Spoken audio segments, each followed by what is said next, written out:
Welcome back to Tapped In. Today we're going to be talking about bridging the gap, which is really just how to get your team on board with new tech.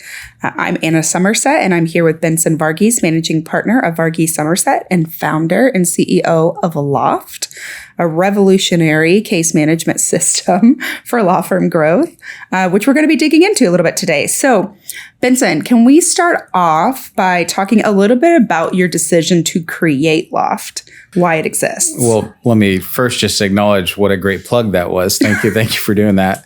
Absolutely. So, like every law firm, as we grew, we adopted tools and looked for tools that would help us accomplish all the things that we wanted to accomplish. From the beginning, I would say you were very much opposed to having multiple tools for multiple things, and you really wanted an all-in-one solution. I was also very opposed to starting a new company. Well, before we get that far, you're opposed to having multiple logins to do, the daily functions. We were with a large platform that helped us while we were starting, but as we grew, our needs grew. Yeah. I got involved with that organization, at least on a client advisory board, and was a squeaky wheel. And it wasn't that the ideas that were raised weren't good. It's just that companies have their product map out for several years, and it's hard to be nimble when you're large. We'd also looked at other products in the market and tried to find one that suited our needs. And what we realized was there were a lot of platforms out there that could manage cases and even client communication, but there were none that were really focused on law firm growth, law firm management, the tools that you needed if you wanted to grow. So that was the impetus behind. We really need to leverage technology to grow law firms, to do the things that we're trying to accomplish. And since it didn't exist, I thought, here's a harebrained idea, I'll go start it. Yeah, I think when you initially came up with the idea for Loft, I think it was really born out of that there are some decent case management softwares out there, but they are just that. It is to manage cases, right? So it's client communications, it's document organization, maybe even with new tech and AI, you've got some document summarization, but not very many were also coupling that case management aspect with business development, whether it be growth, whether it be referral networks, whether it be sharing, what you're working on, whether it be how your reporting and KPIs are going, what your NPS scores are. And for me, specifically being in charge of the firm from a financial standpoint, I was really struggling with how do I get actionable data from my case management system? All the information's there, but it's not in a usable reported format. So I couldn't, we have these meetings and I'm dumping things into Excel, putting in equations, pulling data from all different places to make reports that we felt like were actually, things we could base our decisions off of. And then you couple that with, what you're really seeing in intake divisions now with firms is much more a sales team. And the metrics that go into sales are incredibly complex, especially when you're pulling and sourcing your leads from all different places, trying to figure out what your ROI is. So I think it was a lot of different things that came together, and we just kind of sat down and talked about this really should be in one place. And there's no reason from a technology standpoint why it can't be. Yeah, absolutely. I can cross off at least half a dozen other tools that we are able to stop using because we now have all of those capabilities within Loft. And more importantly, all of the data is in one place. So we can see those things in one dashboard very quickly. And the benefit of creating your own software is you can start thinking about things in a novel way. Just to use one of your examples of keeping track of metrics and referrals and intake. Well, everyone's thinking about that. We started thinking about, well, what else are we keeping in a Google worksheet or an Excel doc? For example, tracking every referral we send out, tracking referrals that come in so we can thank people, a log of did we actually thank them or not, conversion rates, retention rates, all of that being in one place is just incredibly helpful. Yeah. So you made the decision that this is something you wanted to do, which obviously at the time means starting a new company. had a successful law firm. Things were going really well with the team here. And initially I was really opposed to it. What made you decide, well, screw her, I'm going to do this anyways? Well, that's not quite the thought process, but there were two junctures in our married life where we collectively made a business decision. One was to go from being comfortable where we were in the law firm to really going into an aggressive growth phase. And we thought about that decision for months before we made it. And we've, not looked back since. It's been great. It's been very busy. On top of that, to make this decision, it was really this idea that as a law firm in Texas, my impact is going to be local to my geographic area. And to some extent, we have made a statewide impact. We've been able to change the law in Texas. That's great. But when I think about what a platform can do, you can help lawyers anywhere and everywhere to do the things that they want to do. So the concept is the same. When I hire people at the firm, one of the things that I'm trying to do is let them shine by doing the things that they were trained to do, that they're inclined to do, that they're the best at doing, and take administrative work off of their plates. It's that same concept that we carry through Loft and offer to other law firms. I want my lawyers to shine as lawyers and not be bogged down by, did I think about keeping that last 0.1? Am I sitting here at the end of the day trying to track my time? Am I putting together the best arguments I can, or am I stuck still trying to organize a timeline, right? The things that technology should be doing for you, that's what we think about every day and try to build into Loft. Well, and I remember, when you kind of approached me with this and we had this kind of big discussion about, okay, this is going to be a massive undertaking. You're talking about years of development, tons of your brain power, tons of your time, a ton of our money, right, as an investment. And I told you that I think we have a good thing. Let's stick with what we've got. But if it's something you have to do, then I'm behind you 100%. And I'll offer whatever support I can. And of course, I know the firm will as well. So in this episode, we're going to talk a little bit about what it looked like to get that team on board. And I want to start with, how did you break the news to your successful, efficient, productive law firm that they were going to be learning and training on new tech? I mean, essentially an entirely new platform that didn't exist, and building it from the ground up through their experience. I think the key to any technology change is to first understand what your users need and to listen to them. And as I've realized over the years, you're not listening for solutions. You're listening for problems. Tell me what your problems are. Tell me what you think could be done more efficiently or you wished were true. And that's the starting point. So then when you present, here is a pathway to get to what you want, and it's not going to be easy. Adoption and change never is. But here is what we're trying to get. Here's where we're trying to go. That's really the impetus behind getting the team aligned. And it's not easy. We have attorneys and staff of all ages, all experience levels, and all with very different levels of comfort with not only technology, but change. And that's something that we talk about during our interviews now, something we talk to our team about. But to some extent, the world that we're in now, you have to be comfortable with change. You can't, put aside Loft, put aside everything else. You can't say, well, I don't understand AI. AI has created AI lawyers who get bad reputations and their names are in the paper for using AI the wrong way or not checking citations. I don't want to be that, so I'm just going to stay away from it. That's really not going to work, right? Because advancements in technology are inevitable. And the people coming to you, right? How often do we have clients telling us, well, ChatGPT said X.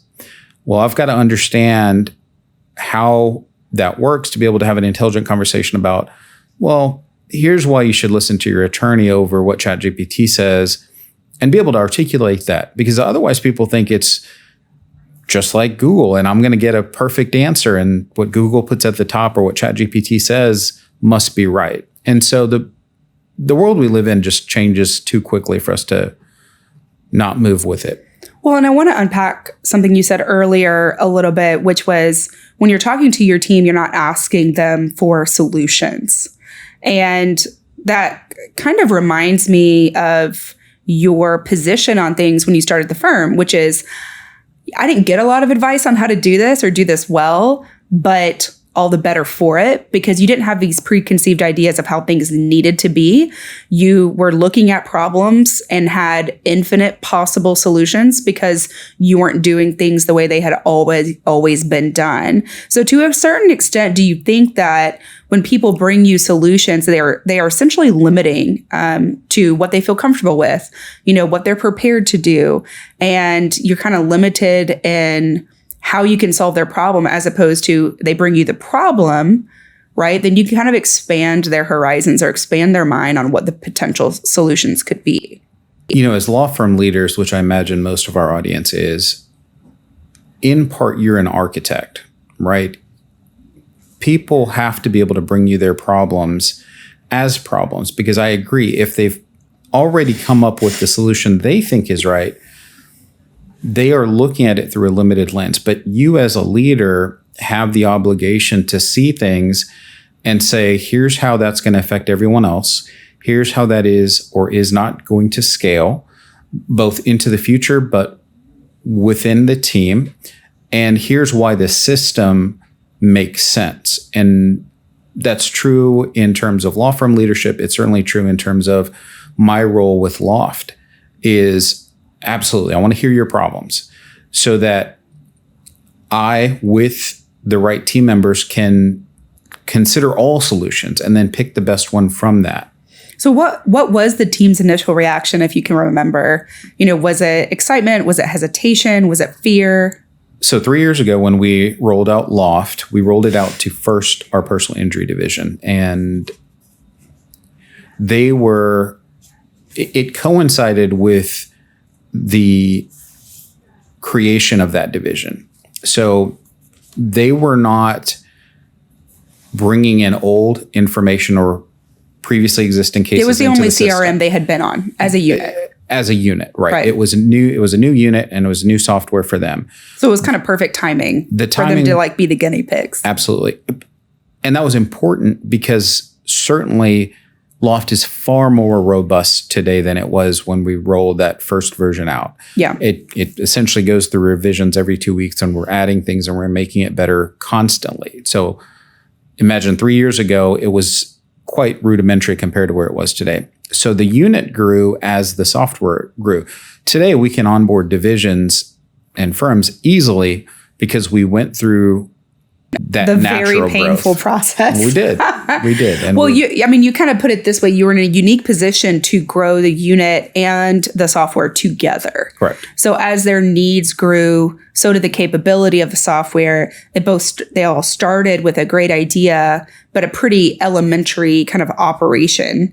And then as everything grew, it expanded to be quite robust in terms of its capability. So did you see any difference between your personal injury division, who started with Loft, has only ever been in Loft with Varghese Summersett, and the onboarding of your other divisions, family law and criminal? Absolutely. So by the time criminal and family onboarded, Loft itself was a more robust product. And the user base was very familiar with the previous product we'd used. So there were things that were immediately different, game-changing efficiencies, automations, that they absolutely took notice of and improved their day-to-day. By the same token, it's a new system, right? And so learning a new system is challenging in the sense that even if you have a new and better process, people are used to doing things a certain way. So they kind of get in the muscle memory of doing things over and over and over again. Absolutely. Right. But the timing, if I remember, was really perfect because at the time, the system we were using for family law and for criminal law changed the like user interface completely the same month that we were going to be onboarding those units into Loft. So they were already completely overwhelmed by this user interface, mix up, change up with their current software. So I felt like this is perfect, right? If you have to relearn that one, why don't you just come over here and learn the new one? The timing was both happenstance and fortunate, right? Absolutely. So the product that they were on changed its user interface massively the same month we were transitioning over to Loft. And so, yes, they were going to learn essentially a new system or interface regardless. So that timing was great. Well, how much of it, you talked a little bit about resistance to tech, and how much of that do you think is actually about new technology? And how much of it do you think is really about people and culture? Well, I think there's a great deal of this that's related to people. And going back to that idea of willingness to change. But I think there's also the aspect of, well, a couple of aspects that I have had to recognize. One, not everyone learns the same way. And it is almost a joke at the firm now that Benson loves to make Loom videos and send them out to the team to explain new features. Because that's how I communicate. And Loom is not a sponsor, but we will plug them all day long. It's a great way to record what's on your screen and talk about what you're doing on the screen. And to me, that's an effective way of communicating. The reality is not everyone receives information. Well, and the reality is you do it for a specific reason. Because you want to say something one time and never have to say it again. So you record it and you just say, play it back, play it back. Look, I am aware of my own limitations, and it's true that it's hard for me to give the same lesson multiple times. But people receive information differently. And one of the things that we have realized is some people want to interact, needs to be engagement. So we found other people who are talented in that space, you being one of them, Jennifer Saperstein being one, who can train and engage in a different way. Right. And it really is that the difference between like hands-on learners versus visual learners versus auditory learners. And when you're integrating somebody into new technology, you have to consider the possibility that they're not going to learn the way you want to teach. And you have to provide the opportunities for them to learn ultimately the best way that they learn, because that's the only way they're going to get buy-in.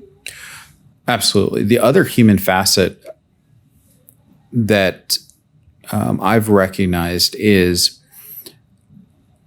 assume your people are always trying to get to the same place you are. So when they're slow to pick up things, or they haven't watched the most recent Loom video and they don't know it as quickly as you would like them to know it, understand that their days are full, right? They're doing the best that they can. And we as leaders have to facilitate not just communication styles, but making sure they have the time to hear the things that you're saying or watch the Loom videos that you're putting out, right? I might spend an hour a day creating Loom videos for a variety of people. The reality may be they don't have the 15 minutes that day to go watch the video. So one of the things that we try to do is layer the training, not just for communication styles, but also they may have been too busy to watch something, and just not be discouraged by that. Yeah. And I think, when we talk about what are some things that leaders can do to really encourage buy-in at an early stage, and this is something we really saw play out when the criminal law division and the family law division joined in, is get in front of them very quickly the things that are going to have immediate impact, right? So if you know that a specific automation is going to decrease your team's repetitive action in a way that is going to make their day more efficient, save them 30 minutes in a day, roll that out first. And that was one of the things I thought you did really well with the second rollout, was we, built in some automations that we knew would be immediately beneficial so that the team could automatically see how much better their day was going to be as a result of using this service and this product. And it got them excited about being part of it because they had an immediate benefit, right? It wasn't just, here, learn something new and let's check back in 90 days. It was, let me change your billable hours this week in a way that you don't even feel, right? Because I've given you back so much time. And I thought that was really great about, the second rollout. But if you're looking to what was unique about Loft, I think, is that end users have been involved essentially the entire development process. So walk us through a little bit about when it's a good idea to have an end user involved in the rollout of a new tool. So I'm always interested in what users have to say. That is certainly a starting point. Of course, one of the benefits we have is, as law firm owners, and before we really moved exclusively into management and leadership, we were practicing attorneys on a day-to-day basis. We know the pain points. We know the pain points that staff go through, that attorneys go through, and we're always asking them to give us the blockers in their day. I think that's really important. But as open as you have to be to input and feedback, you always have to take it in as this is through one person's lens. So again, what I'm looking for is what makes the most impact? What can I change to benefit the most number of people? And what am I listening for at different levels? So for example, you touched on some of the things that made a big difference to the folks on the front lines. When you talk to management, and you touched a little bit on pulling the right reports and having the right data, but things like, how can I at a glance know that none of the clients in my division are upset or trending towards being upset? So we built in sentiment analysis and detection to tell leaders at a glance, hey, red, yellow, green, here's how people are feeling. Being able to see things like contact reports. Has every person in my division been contacted within the last 2 weeks or 30 days? If not, why not? And to see those names very quickly. You're essentially talking about ways to make it audit friendly, right? You want your managers at a glance to know what are the status of cases, what's the client journey looking like, how are the clients being taken care of, how are my teams performing, Yep. What does my revenue and future revenue look like, everything at a glance. So it has to be audit friendly, which really kind of pulls in the business growth aspect of the reason why you created Loft. Yeah, absolutely. So that absolutely comes from listening to people at different levels, and then building towards that idea. When you talk about business growth, what do you ultimately want? You want a client that's raving about you. You want hopefully a 5-star review at the end. And our system automates the getting the 5-star review request out and following up if it hasn't been clicked on. But during the process, you can set it up however you want, quarterly NPS scores going out. Because in addition to everything else and all the sentiment detection, we give the client the opportunity to say, here's how things are going. Am I today a raving fan? If not, what do we as the firm need to do to get there? Because in the first 8 years of our practice, we hoped we were always doing the right thing, but we weren't really asking, how are things right now, well before your case is resolved, perhaps?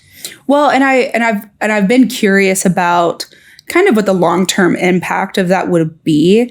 Like, you see NPS scores go out all the time in all these other service industries, right? People want to know throughout your entire journey with their company, with their service, how are you feeling? Would you recommend us? How did I do today?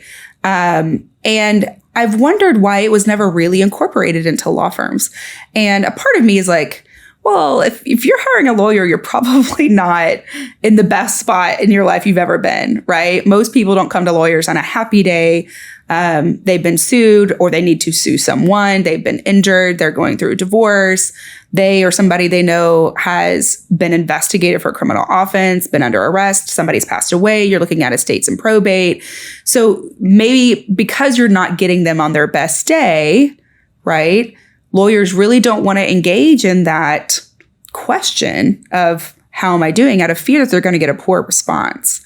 But you've always welcomed the critical eye, right? You've always welcomed the honest feedback. Why is that important to you? You can't fix what you don't know, right? And it is very easy to think everything is going well with your law firm that you've worked very hard for. You know, it's common for lawyers who are successful at some point to say, things are going really well. I'm going to be a little bit of an absentee owner. And I don't know how you can accomplish that unless you have some way of keeping close tabs on what's happening. And I'm not suggesting I could never be an absentee owner, and I don't think there's a right or wrong way to approach that. What I am saying is whether you're here or not here, you have to have close tabs on what's going on. And a Net Promoter Score, which asks the very simple question of, on a scale of 1 to 10, how likely are you to recommend this firm to others? That's the only question that's asked. It's very quick for the client to respond to. It gives you such a great barometer to what's happening. And so you can filter it if you have multiple divisions like we do.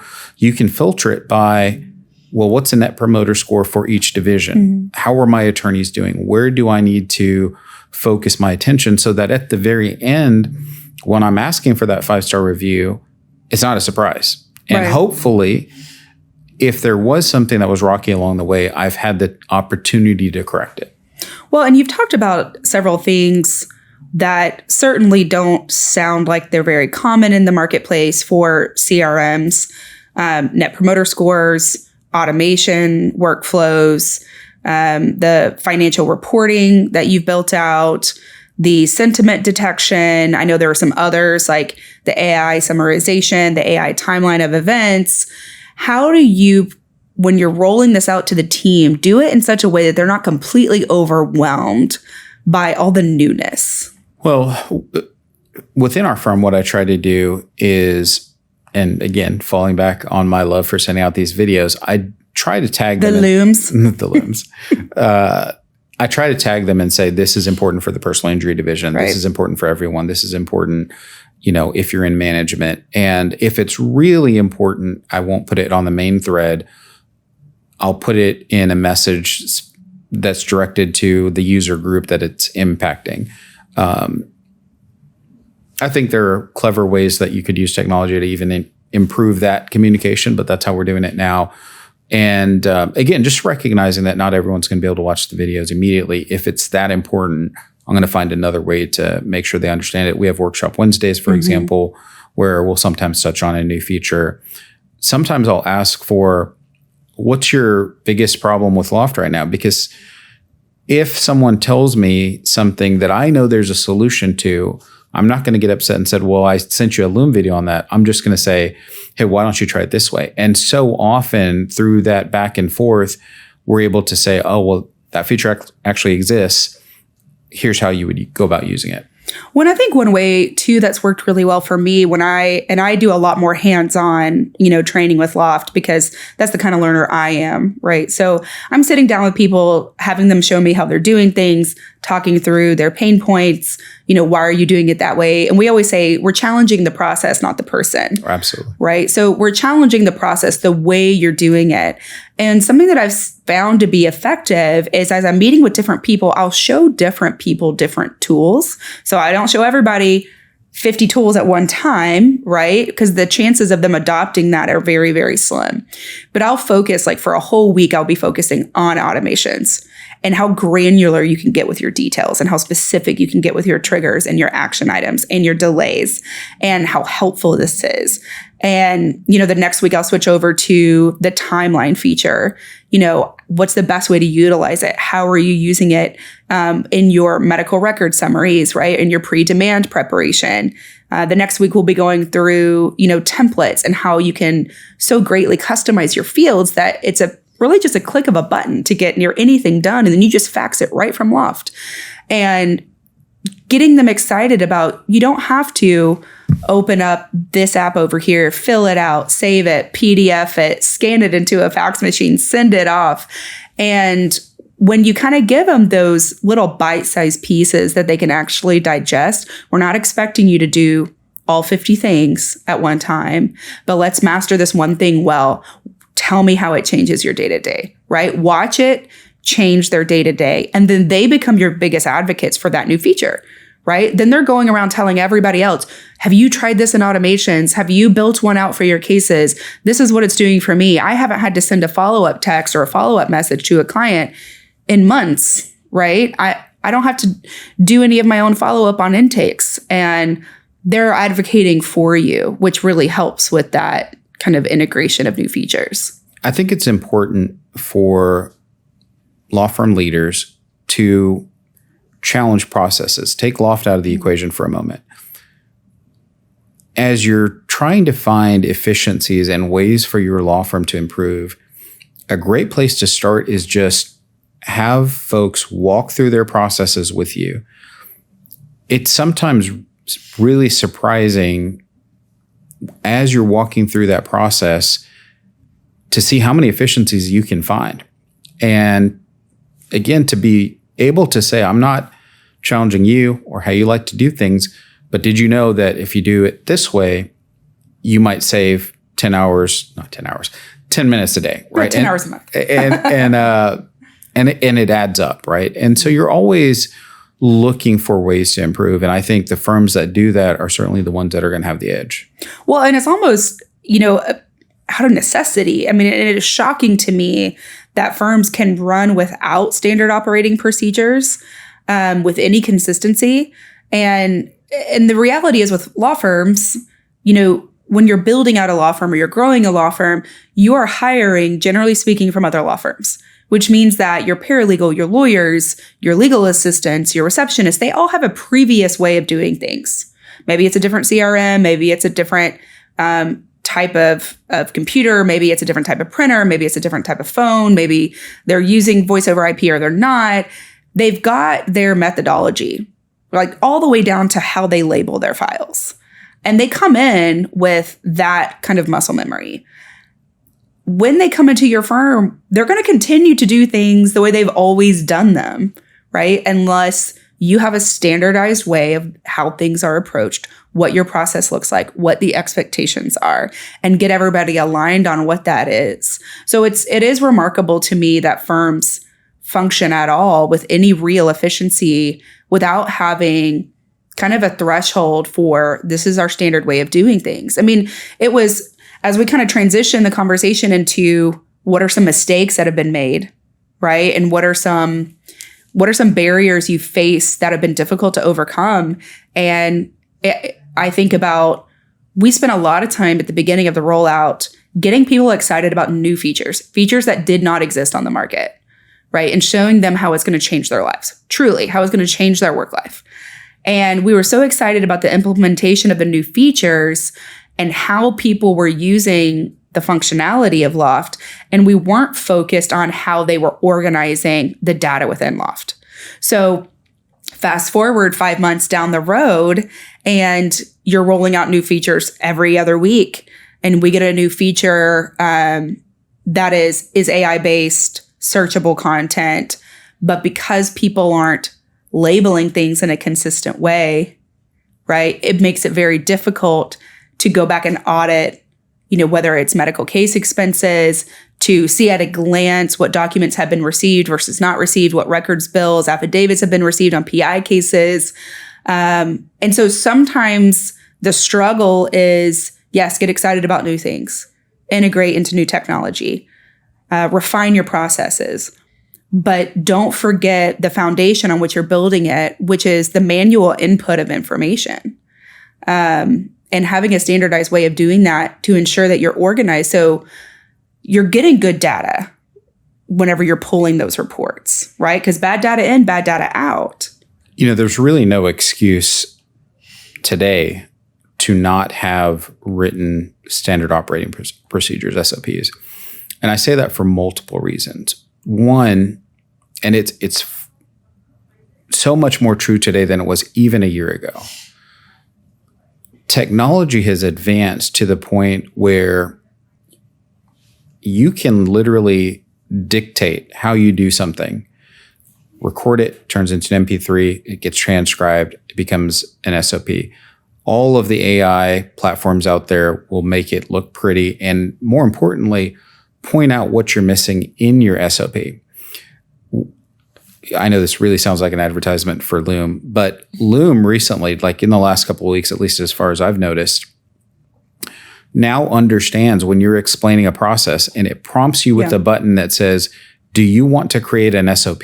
Mm-hmm. So everyone understands that the way technology is right now, you have to have a knowledge base. Let's just call it a knowledge base. So for example, I feed our knowledge base all kinds of information about our firm. You can choose how you want to interface with that. It's very easy to set up a Slack bot or a chat bot that goes and pulls into your collective knowledge and says, well, here's the answer to that. And we created one called Ask Benson. It's in our Slack channel. And it, you can ask it, what's our policy on time off? Or is there Captain Crunch in the pantry? You're not always going to get the right answer, but you can ask it anything. You can ask anything, but you can have a very robust knowledge base. And my point is, because of how technology is advanced, you don't have to go sit down and type. You don't have to make it look pretty. You can literally tell everyone in your office, pick up an MP3 recorder or record on your computer or make a Loom and just tell me what you do. Walk me through the steps of your process. And the thing about platforms like Loom, and there are many others, I think there's one called Tango, that record your screen. Like, it will take screenshots for you, or it will create the video for you. You just sit down and explain what you're doing. You compile those, and now you have the knowledge base that you need. Well, I think it's interesting you brought up Ask Benson, because I think it's a really good example of a situation where you have advanced technology. I mean, you've trained this Slack agent, for lack of a better term, on everything Varghese Summersett. I mean, from people's extensions to our time off policy to, what the holidays coming up are, to our referral sources, all of it, right? But it only learns based upon information you give it. And there was an Ask Benson recently, one of our intake personnel was looking for a referral for a county that we don't currently service, right? And they asked, and the Ask Benson gave an answer because that answer is on our referral sheet. And everyone's like, no, we don't refer to them anymore. No, don't send it to them. They did one of our clients dirty or whatever the reason was. Fast forward a few weeks and somebody asked the same question, right, to a surrounding area. And it gave the same answer. And everyone's like, how is this still happening? How is he getting the referral? We've taken, I'm like, because you have to actually change the information. And that's just the garbage in, garbage out idea. Absolutely. And as much of an anecdote as that is, the encouragement is technology is getting better and better every day in leaps and bounds. So when I created that bot, it was not really configurable to say users can make suggestions to improve answers. It really does require me or someone that I train to go into the knowledge base and update the knowledge base, which is not hard to do. You just feed it new information. But now you can create bots that say, hey, would you like the users to be able to suggest a better answer? And then at some point, someone can go in and say, yes, accept those suggestions. So as a law firm owner, you have to see how quickly things are changing. And if you're not trying to keep up, what you'll eventually have to catch up with is just insurmountable. So what do you do then with members of your team who, rightly or wrongly, whether it's their aptitude for technology, whether it's their appetite for change, just don't seem to get it? Like, how do you move your firm forward and not leave people behind? Or is that okay? I have been truly surprised by assumptions I made, thinking people would not be willing to accept or adopt new technology with open arms, by some of the people who have, who stepped up to the plate and said, this is great, I love it, teach me more. This underlying idea that they have to be willing to change, though, is kind of a requirement. And I would say in the hiring process for any law firm, that has to be something that you're taking into consideration. For the folks who are hesitant to adopt technology, part of it is just meeting them where they are. I mean, that's part of the reason we created, for example, the Slack bot. All of our firm was already in Slack. So you want to meet people where they are in ways that they're already comfortable. And this idea that you discussed of just incremental changes really means a lot, to the extent that you can make incremental changes. Even if you're adopting a new platform, for the folks who are hesitant or turned off by this idea that the world is changing very quickly around them, I would approach them focused only on how it's going to change their day to day and not overwhelm them with, here's everything else that's happening globally. Because ultimately you've got a team that you've picked and put together and you want them all to come alongside of you. Difficult question then. Do you anticipate there could come a day where somebody doesn't have that aptitude for technology or that appetite for change, doesn't have one of your core values, a growth mindset in that space? Do they have a place at your firm? What I'm looking for is a willingness and having an open mind, right? I'm not expecting anyone or everyone to get it the first time they look at something.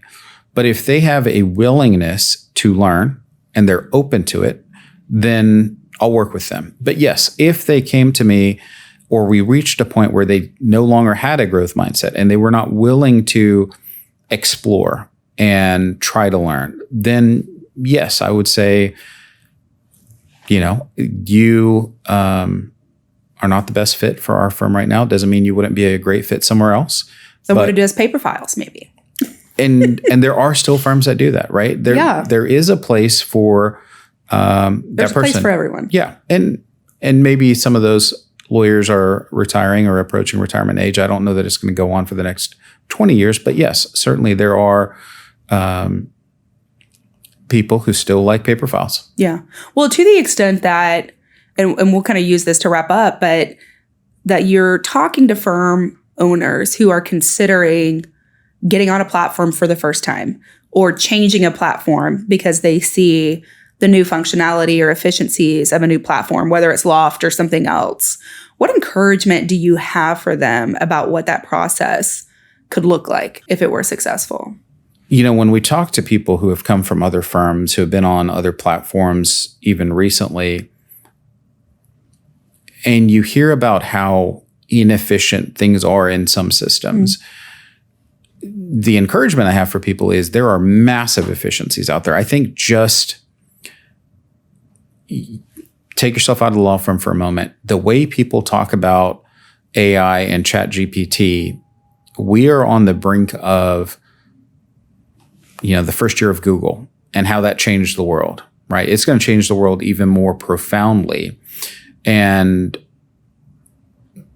we have to say legal, which has traditionally been behind, can no longer be behind. And the example that is very true for me, but that I've spoken about before is before I started Loft, I went to the dentist and I started getting automated follow-ups. I knew they were automated because of the timing and all that. But at the time, we didn't have any way of following up with our leads. And I said, why is that? Why is legal so far behind? Our clients are expecting more of us, right? Our clients are expecting that we can articulate how we augment our work through AI, not replace, but to say, yes, I've used the tools. It's the same thing I ask folks who do work for me is how can you create an efficiency using AI? Because I don't want you to spend 15 hours brainstorming. I want you to spend 2 hours doing the things that you're great at doing. Yeah. Well, and it kind of likens to raising our toddler, right? Our 3-year-old, which is hard decisions now, easy life later. That's right. Easy decisions now, hard life later. That's absolutely true. And that's the choice you have to make. I think that's a great way to end. All right. Well, that's wrapping it up for Tapped In, consequently also the name of your book on law firm growth. Thank you, Benson, for joining us in our discussion about bridging the gap, which is new technology for your law firm.